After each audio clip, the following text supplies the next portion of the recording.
Eu quero abrir as Bíblias hoje no livro de Mateus, capítulo 28. Quero ler o versículo, Mateus 28, 18. Talvez o mais importante versículo do Novo Testamento, depois que Jesus falou com Maria Madalena e sua mãe.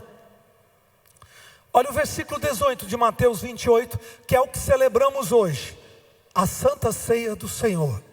O Santo Corpo ressuscitando, ressurreição do nosso Messias.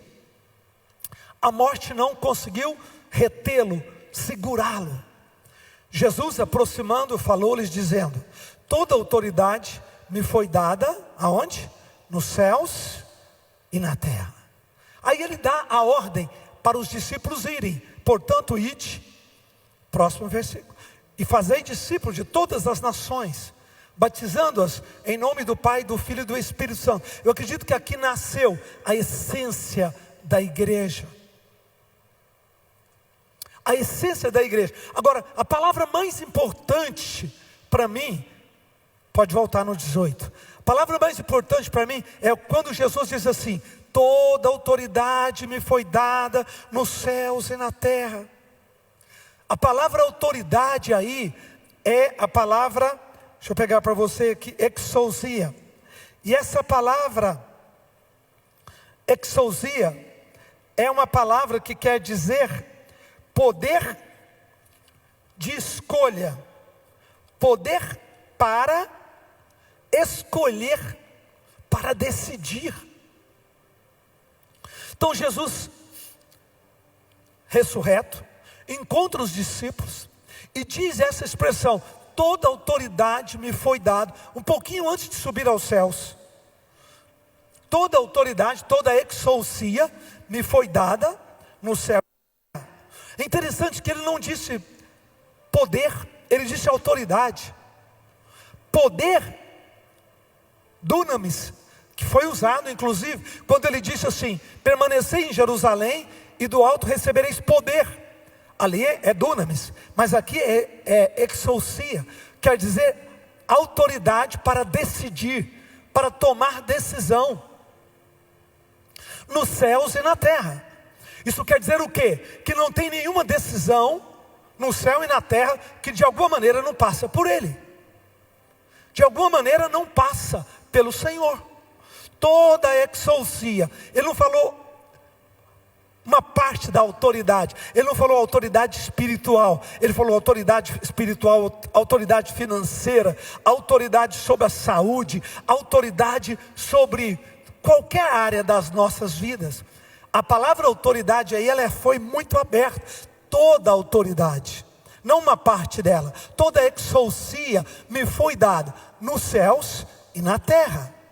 Então toda decisão passa por ele. Autorização, poder ou para fazer escolha, habilidade, força para fazer acontecer, isso é exousia. Hoje nós estamos celebrando a ressurreição de Jesus no meio dessa pandemia triste, horrorosa, luta pela sobrevivência, né? Pessoas lutando pela vida, pessoas lutando pela saúde, pessoas lutando pela economia.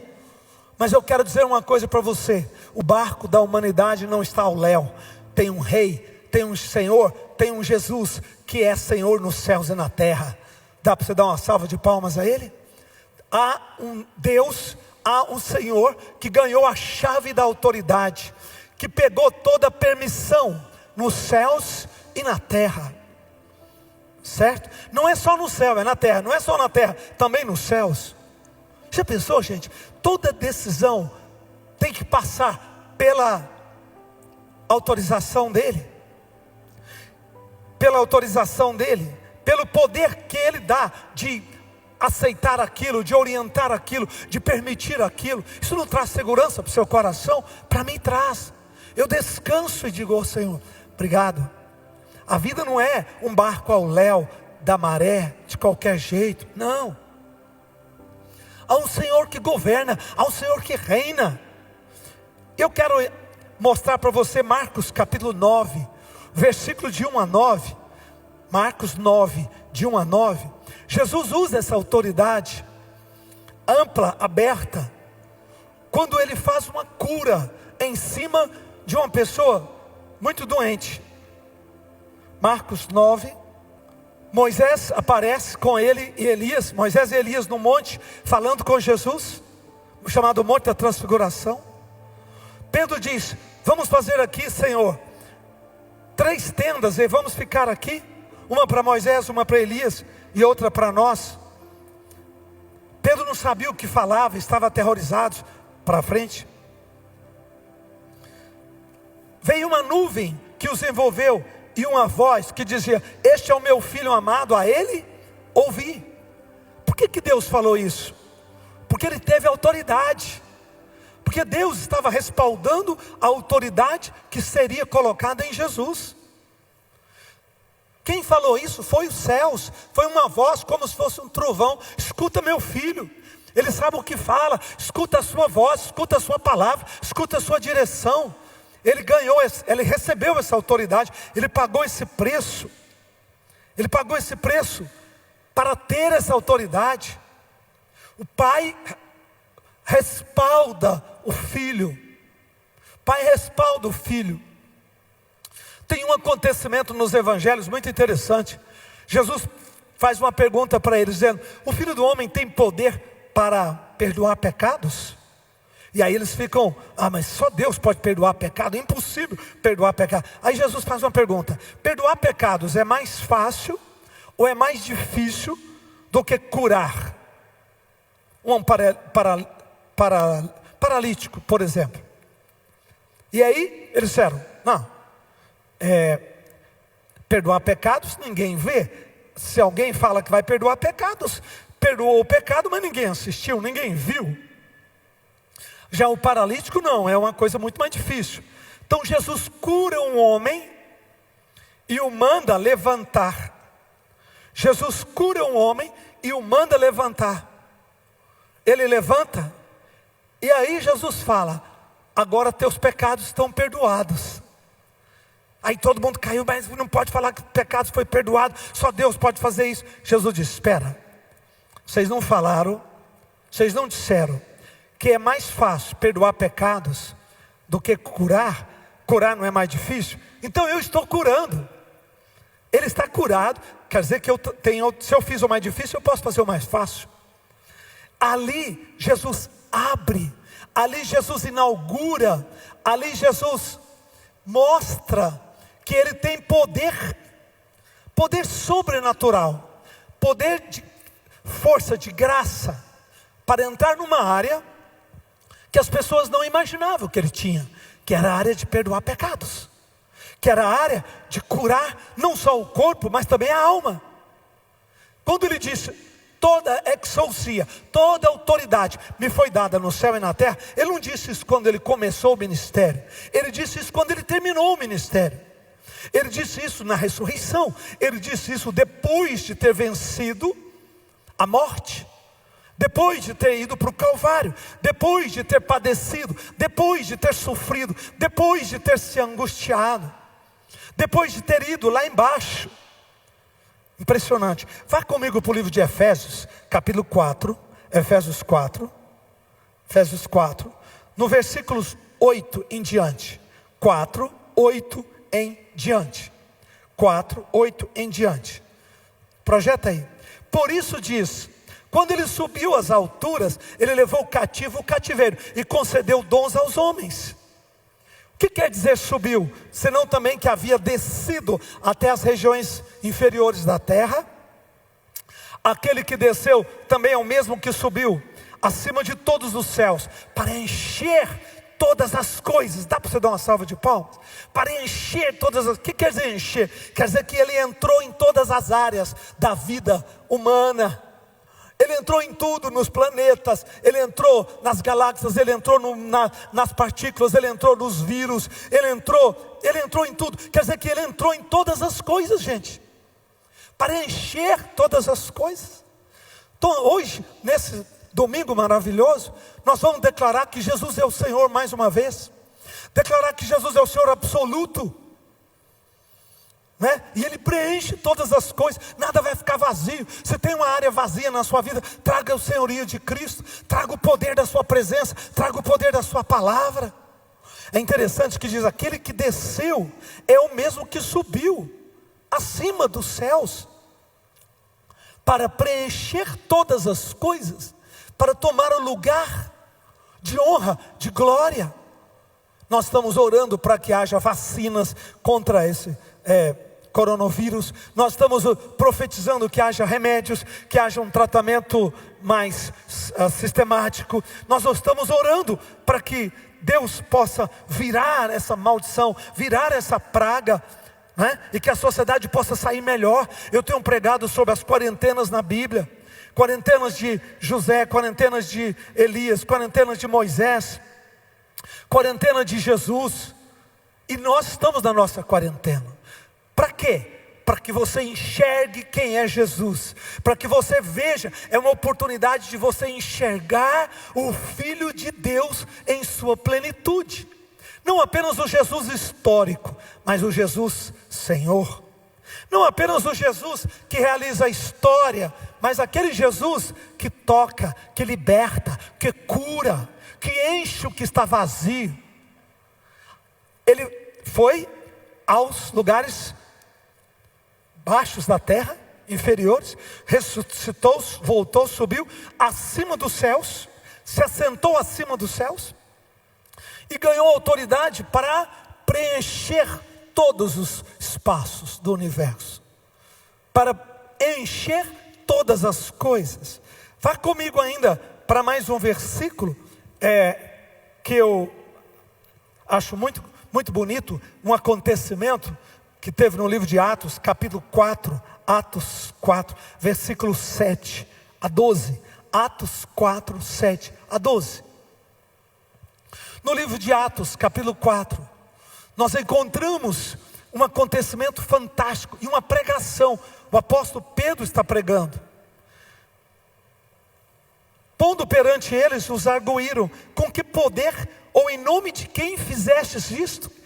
Ele tinha acabado de curar uma pessoa, ele tinha acabado de demonstrar o poder de Deus, ele tinha acabado de liberar a unção. Volta no versículo 5 para mim, 5. Isso. No dia seguinte reuniram em Jerusalém os anciãos, autoridades, escribas, 6. Sumo sacerdote Anás, Caifás, João, Alexandre, todos os que eram da linhagem do sumo sacerdote. E perante todos eles os arguíram. Quem? Pedro, porque Pedro tinha curado o coxo. Todo mundo conhecia a vida do homem que estava preso lá, não é? Sem as pernas. Todo mundo viu o poder de Deus atuando na vida daquele homem. E aí cai no versículo 8, né? Então Pedro, cheio do Espírito Santo, lhes disse: autoridades do povo e anciãos, visto que hoje somos interrogados a propósito do benefício feito a um homem enfermo e do modo porque foi curado, tomai conhecimento vós e todo o povo de Israel, de que em nome de Jesus Cristo o Nazareno, a quem vós crucificastes, a quem Deus o ressuscitou dentre os mortos, sim, em seu nome é que ele está curado perante vós. Dá uma salva de palmas bem forte. Na sua vida, na sua intimidade e na sua casa. Maravilhoso, né? Pedro diz: olha, o que vocês estão admirados? O que vocês estão chocados? O coxo, todo mundo conhecia ele, estava doente. De repente Pedro levanta-o em o nome de Jesus, e Pedro prega e explica o que aconteceu. E Pedro diz: olha, vocês não estão entendendo nada, porque vocês não conhecem esse Jesus. Vocês não conhecem essa dimensão, além da dimensão do homem, do varão Jesus, Galileu. Vocês só conhecem o Galileu, vocês não sabem do poder, da autoridade, que ele não era apenas o filho de José e Maria, ele não era apenas o Galileu, ele é o Filho de Deus, e que o seu nome tem todo o poder. E o que vocês estão vendo neste homem curado, é a ação do poder de Deus. é a prática do poder de Deus na vida dele. E do jeito que vocês viram na vida dele, vai acontecer na sua vida, vai acontecer na sua família, vai acontecer na sua necessidade, se for financeira, se for trabalho, se for saúde, qualquer que seja a área. Deus é poderoso para liberar a autoridade do nome de Jesus. Ele recebeu essa chave, ele recebeu esse poder quando ele ressuscitou. Quando ele ressuscitou, ele recebeu esta autoridade e esta autorização. Toda a autoridade, exousia, toda a autorização me foi dada. Em outras palavras, sou eu que decido, eu que tomo decisões. E ele tomou uma decisão sobre aquele homem que estava enfermo. Ele tomou uma decisão sobre aquela pessoa que estava ali sentada, na porta do templo há muitos anos. Aliás, aquele homem viu Jesus entrar e sair do templo e nunca foi curado. Interessante, Deus cura as pessoas nos momentos e outros em outros, Aquele homem viu Jesus pregar, aquele homem conhecia Jesus, aquele homem conviveu com Jesus, mas não foi curado por Jesus, foi curado pelo apóstolo Pedro. Explica isso. Porque Deus tem a hora das coisas, Deus tem um propósito das coisas. Quando Pedro andou lá um dia, que ele sentiu o poder de Deus e sentiu a direção de Deus, ele foi lá e ministrou aquele homem se tornou restaurado e se levantou. Talvez você não tenha sido curado em campanhas, talvez você não tenha sido abençoado em grandes outros momentos, mas a sua hora está chegando. Deus tem um momento marcado para o seu milagre. Deus tem um momento marcado para o toque do Espírito na sua vida. E Pedro explica para eles, dizendo, volta para mim, volta 2 versículos atrás. Pedro disse assim, 10, tomai conhecimento vós todos e todo o povo de Israel, que em nome de Jesus Cristo o Nazareno, a quem vós o crucificaste e a quem Deus ressuscitou dentre os mortos, sim, é este nome que fostes curado. Olha o poder do nome. O nome de Jesus é uma chave que abre portas, que abre os céus, que libera a ação do poder. Tanto que Jesus disse, em meu nome expulsareis demônios, em meu nome orareis com os enfermos e eles serão curados. Em meu nome, ele sempre usa o nome vai na frente, o nome vai abrindo, o nome vai levando. Por quê? Porque o nome abre a autoridade, o nome abre o espaço. Ou seja, eu tenho toda a autoridade, exousia, e quando vocês usarem meu nome, vocês estão como meus embaixadores, vocês estão como meus representantes, vocês estão como pessoas que me representam. E Pedro tentou explicar isso para eles, poder do nome de Jesus. Mais um versículo ainda que eu quero dar para vocês. Eu quero que vocês possam ir comigo para o livro de 2 Coríntios capítulo 2, 2 Coríntios 2, versículo 14. 2 Coríntios 2, versículo 14. Estou cheio de versículo hoje, mas é importante, estudar a palavra, estudar o que Cristo fez. Por que nós celebramos hoje o domingo da ressurreição? O que quer dizer isso na prática?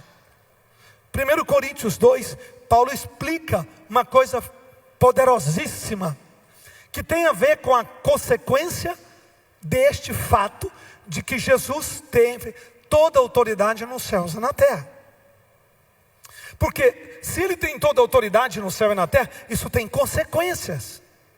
Tem consequências em nossas vidas, tem consequência na vida humana, tem consequência nos relacionamentos humanos. E aí Paulo diz assim: graças porém a Deus, que em Cristo Jesus sempre nos conduz em triunfo.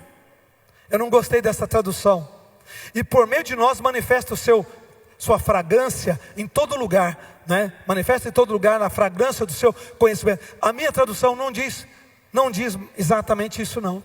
A minha tradução diz assim: graças a Deus por Cristo Jesus, que nós temos certeza da vitória. Triunfar em Cristo, na tradução hoje, temos a certeza da vitória. Graças a Deus que em Cristo temos a certeza da vitória. Como é que você pode falar isso, Paulo? Como é que você pode falar isso? Que nós temos certeza da vitória. Mas olha que ele colocou aí Cristo. Por quê? Porque ele sabia que toda autoridade foi dada ao nosso Senhor. Ele sabia que Jesus tem essa exousia. Melhorou esse aqui, ó. Tem uma tradução aqui, isso, nos conduz vitoriosamente em Cristo. Mas a minha tradução é melhor ainda. Em todas as coisas nós temos vitória. Todas as batalhas nossas, nós temos vitória. Como é que você pode assegurar isso? Como é que você pode ensinar isso para as pessoas? Pois é, porque nós temos uma promessa. Nós entendemos que Jesus Cristo, nós entendemos que em Jesus Cristo, nós somos vencedores de todas as nossas batalhas. Por que eu posso falar isso? Eu posso falar isso por causa que ele falou toda autoridade, toda autorização me foi dada. Ele diz, no céu e na terra. Isso quer dizer o quê? Quer dizer que nós vencemos. Quer dizer que nós temos garantia da vitória. Qual é a sua guerra hoje? Qual é a sua batalha hoje? Em Cristo você vai vencer. Fora de Cristo tem possibilidades, boas ou não boas, ou ruins. Mas em Cristo a vitória é certa. Se você está nele, guerreando a sua guerra, preste atenção, hoje é o testemunho da história. Domingo da ressurreição, nós estamos celebrando exatamente isso, que Jesus ressuscitou, que Jesus ganhou o poder e autoridade. Pode tirar o versículo? Ganhou poder e autoridade em todas as áreas. Em todas as áreas. Quer dizer que eu e você temos hoje a segurança e a certeza de que em todas as batalhas nós vamos vencer. Nós vamos vencer. Paulo disse isso, né? Graças a Deus, porque em Cristo Jesus nós temos certeza das nossas que nos conduzem em triunfo. Uma tradução assim, meio, essa outra tradução é muito melhor, que em Cristo Jesus nós vencemos nossas guerras. Você está com guerra financeira, você está com batalha, né, na saúde, né? Nós estamos com uma batalha nessa sociedade, nós estamos com uma batalha contra essa pandemia, pois é certa a vitória em Cristo Jesus. Se nós travarmos espiritualmente, e hoje nós fizemos 3 dias de jejum essa semana, o presidente, né, nosso convidou-nos para o jejum no domingo passado, todo mundo entrou nesse jejum. Nós estamos em Cristo decidindo essa batalha. Nós estamos em Cristo decidindo essa guerra. Eu não quero que você guerreie assim, meu Deus, será que vai dar certo? Que vai ser? Quero que você guerreie com essa fé, que você está debaixo da autorização dele. Quando ele falou, portanto, ide, ele só disse ide, porque ele disse, toda autorização me foi dada. Ele disse, sou eu que tomo as decisões. Pessoas vão tentar matar vocês, pessoas vão tentar perseguir vocês, pessoas vão tentar obstruir vocês, pessoas vão tentar de tudo. Mas calma, ninguém vai fazer aquilo que eu não permiti. Ninguém tem autoridade para tocar em vocês se eu não permitir. Dá para dizer amém? Mais forte? Isso não nos dá segurança? E o apóstolo Paulo ainda fecha, dizendo, em Cristo Jesus temos a vitória das nossas batalhas. Cristo Jesus, nós temos a vitória das nossas batalhas. Você tem vitória da sua guerra e da sua batalha. Nessa semana, neste mês, mês que vem, neste ano. Amém? Em todas as nossas guerras. Uau! Eu fiquei pensando, quando Jesus subiu aos céus e deixou o texto de Mateus, porque foi escrito Jesus ressuscitado, foi uma parte do evangelho que Jesus falou, mas em corpo incorruptível, pouquinho antes de subir aos céus. Isso tem um peso, isso tem uma força, porque Jesus não falou ali como homem, ele não estava mais no corpo físico, Jesus já estava no corpo metafísico, Jesus já estava no corpo incorruptível. E nesse corpo incorruptível é que ele estava falando, ministrando aos discípulos por 40 dias. E finalmente ele sobe. Mas ele deixa essa última frase, ele deixa essa última orientação à sua igreja: toda autoridade me foi dada nos céus e na terra. Toda exousia me foi dada. Amém? Você não está nas mãos dos homens, nós não estamos nas mãos do Léo apenas, nós estamos nas mãos de Deus, nas mãos do nosso Senhor Jesus, que tem toda a autoridade e autorização. Ele é que toma decisões finais. Amém?